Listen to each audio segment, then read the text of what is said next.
ஒரு ஊரில் ஒரு ஞானி ஒருத்தர் இருந்தார். அந்த ஞானிக்கிட்ட அந்த ஊர் மக்கள் எல்லாரும் வந்து அவங்க பிரச்சனைகளை சொல்லி பிரச்சனைக்கான தீர்வு என்ன என்று தெரிஞ்சுக்கிட்டு போவாங்களாம். அன்னைக்கும் அப்படித்தாங்க. அந்த ஞானி முன்னாடி ஒரு கூட்ட ஜனங்க உட்கார்ந்துக்கிட்டு இருந்தாங்க. அதை பார்த்த உடனே அந்த ஞானி யோசிச்சாரு, என்ன இந்த ஜனங்க பிரச்சனைன்னு அதை குறித்து யோசித்து கொண்டிருக்காங்களே, இதிலிருந்து எப்படி உங்களை வெளியே கூட்டிகிட்டு வர்றது என்று யோசிச்சாரு. யோசிச்சுட்டு ஒரு சின்ன ஒரு காரியம் பண்ணுறதுக்கு முடிவு பண்ணுறாரு.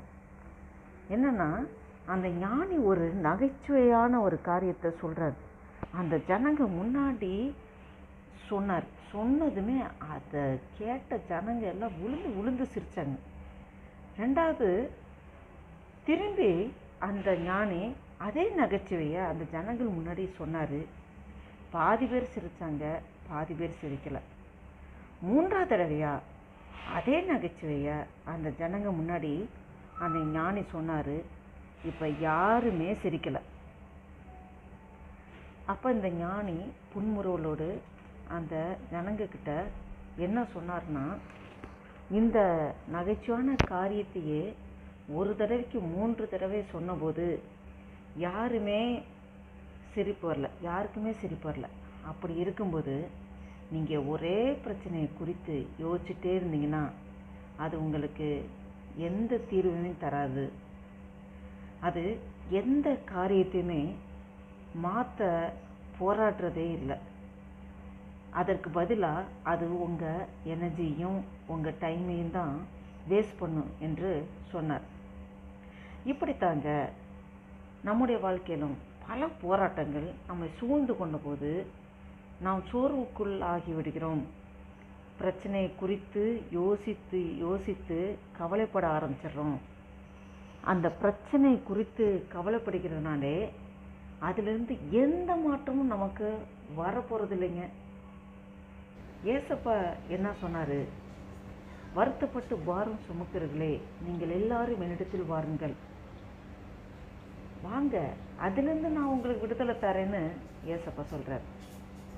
பல நேரங்களில் போராட்டம் நம்மை சூழ்ந்து கொள்ளும்போது சோர்வுக்குள்ளாகி ஏசப்பா கிட்ட அழுது புலம்ப ஆரம்பிச்சிடுறோம். அழுது புலம்பும்போது அங்கே ஒரு காரியம் நடக்குது. அது என்னன்னு கேட்குறீங்களா? ஏசப்பா நம்மக்கிட்ட எப்போவுமே பேசுகிற சத்தத்தை விட அவர் ரொம்ப அதிகமாக சத்தமாக பேசுகிறாரு. மகனே அழாதீங்கப்பா, மகளே அழாதீங்கம்மா, நான் உன் கூட தான் நிற்கிறேன், நான் நிற்கிறது தெரியுதா, நான் உனக்கு துணையாக நிற்கிறேன்னு ஆண்டவர் சத்தமாக சொல்லிக்கிட்டே இருக்கார். நான் உனக்கு துணை நிற்கிறேன் என்கிற தெய்வம் வாக்குமாறா தெய்வமாக இருக்கார். அவர் இந்த நேரத்திலும் இந்த சமயத்திலும் உங்கள் கூட துணையாக நின்றுக்கிட்டே இருக்கார். அவர் இருக்கார். நம்ம செய்ய வேண்டிய காரியம் எல்லாம், எந்த மாதிரியான போராட்டமான காரியம், எந்த சூழ்நிலையும் நாம் போய்கிட்டே இருந்தாலும் அதையெல்லாம் நம்ம துதிக்க ஆரம்பிச்சிடணும். இந்த வீடியோவை பார்த்து கொண்டிருக்க உங்ககிட்ட தான் ஏசப்பா சொல்கிறாரு, நிச்சயமாகவே முடிவுண்டு, உன் நம்பிக்கை வீண் போகாது.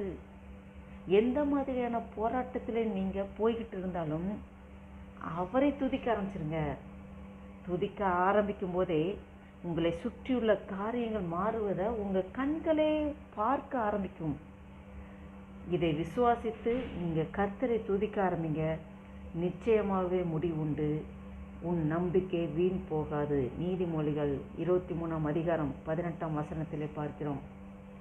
கண்டிப்பாக என் தேவ பிள்ளைகளே, ஆண்டவர் மேலே நம்பிக்கை வச்சு எப்போதும் ஆண்டவரை துதித்து ஸ்தோத்திரம் பண்ணி துதி செலுத்துறதை விட வேறு பவர்ஃபுல்லானது வேறு ஒன்றுமே கிடையாது.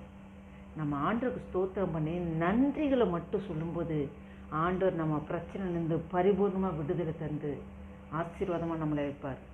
கர்த்தர் உங்கள் ஒவ்வொரு ஆசீர்வதிப்பாராக. ஆமென்.